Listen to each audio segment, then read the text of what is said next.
तर नंदुरबारमध्ये भाजपचे विजयकुमार गावित 16,971 मतांनी आघाडीवर.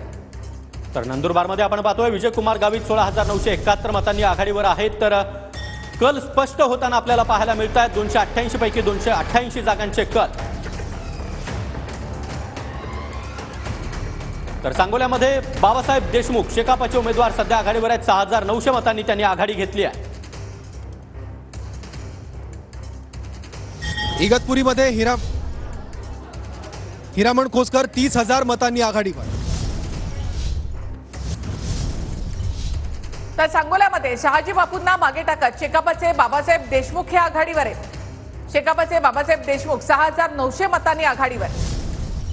तर सांगोल्यामध्ये शहाजी बापूंना मागे टाकत बाबासाहेब देशमुख यांनी आघाडी घेतलेली आहे. तिरंगी सामना या ठिकाणी बाबासाहेब देशमुख 6,900 मतांनी सध्या आघाडीवर आहे. तर सांगोल्यामध्ये शहाजी बापू पाटील यांना मागे टाकत शेकापचे बाबासाहेब देशमुख आघाडीवर. माळशिरसमध्ये भाजपच्या राम सातपुते हे 4,226 मतांनी आघाडीवर.